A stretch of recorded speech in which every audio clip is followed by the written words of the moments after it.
Praise the Lord. The mirror of Christ, క్రీస్తు పరిచర్యలో నేను. ఈరోజు దేవుడు బలపరుస్తున్న వాగ్దానము.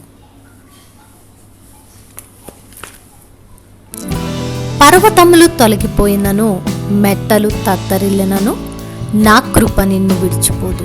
యెషయా గ్రంథము 54వ అధ్యాయము 10వ వచనము. కాబట్టి ప్రియమైనటువంటి స్నేహితులారా, దేవుని కృప మనకు నిత్యము తోడుగా ఉన్నదని ఈ వాగ్దానము ద్వారా దేవుడు ఈరోజు మీతో మాట్లాడుతూ ఉన్నారు. పర్వతములు తొలగిన, మెట్టలు తత్తరిల్లినా కూడా నా కృప నిన్ను ఎప్పటికీ విడవదు, ఎడబాయదు అని ఆయన వాగ్దానము చేస్తున్నటువంటి దేవుడు. మన దేవుడు మాట ఇచ్చి తప్పేటువంటి దేవుడు కాదు, కానీ మన దేవుడు మాట ఇచ్చి నెరవేర్చేటువంటి దేవుడు. ఆయన నిన్న నేడు నిరంతరం కూడా ఏకరీతిగా ఉన్నటువంటి వాడు. ఆయన కృప లేనిదే మనము ఈ లోకంలో జీవించడానికి మనకు యోగ్యత కూడా ఉండదు.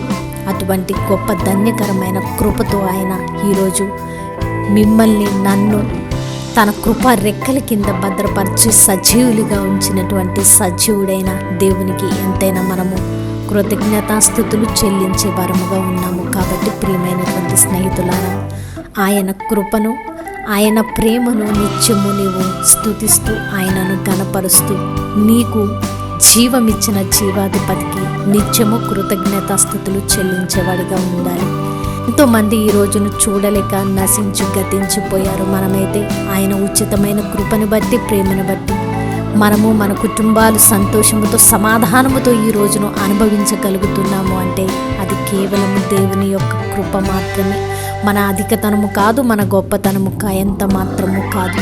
ప్రియమైనటువంటి స్నేహితులారా, ఎంతోమంది అన్నీ ఉన్నప్పటికీ కూడా ఈ లోకాన్ని దాటిపోయారు.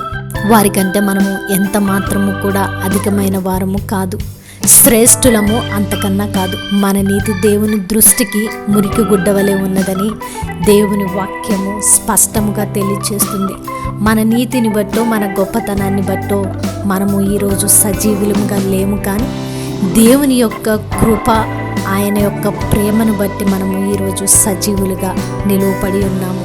ఆయనలో కట్టబడి ఉన్నాము, ఆయనలో మనము భద్రపరచబడి ఉన్నామని జ్ఞాపకం చేసుకోండి. కాబట్టి దేవుడు చేస్తున్న ఈ వాగ్దానమును బట్టి మనము ఆయన కృపను పొందుకునే వరముగా ఉండాలని, పర్వతములు తొలగిన, మెట్టలు తత్తరిల్లిన ఆయన కృప మనల్ని విడవకుండా ఉన్నట్లు మనము కూడా ఎన్ని శోధనలు వచ్చినా, ఎన్ని ఇబ్బందులు వచ్చినా, ఎన్ని సమస్యలు వచ్చినా దేవుని విడువక ఆయన సన్నిధిని అనుభవించేవారుగాను, ఆయన సన్నిధిలో నిత్యము సంతోషాన్ని, సమాధానాన్ని పొందుకుంటూ విశ్వాసపూరితమైన జీవితాన్ని కొనసాగిస్తూ పరుగు పందెంలో ముందున్న వాటి కొరకై ఆశపడుతూ పరలోక రాజ్యాన్ని చేరాలి అనే దృఢ సంకల్పాన్ని కలిగి నీ విశ్వాస జీవితాన్ని కొనసాగించాలని, ఈ వాగ్దానము మీ జీవితాల్లో నెరవేర్పు కావాలని, ఈ వాగ్దానము ద్వారా మీరు ఆయన కృపను పొందుకునేవారిగా ఉండాలని దేవుని సన్నిధిలో ప్రార్థిస్తూ,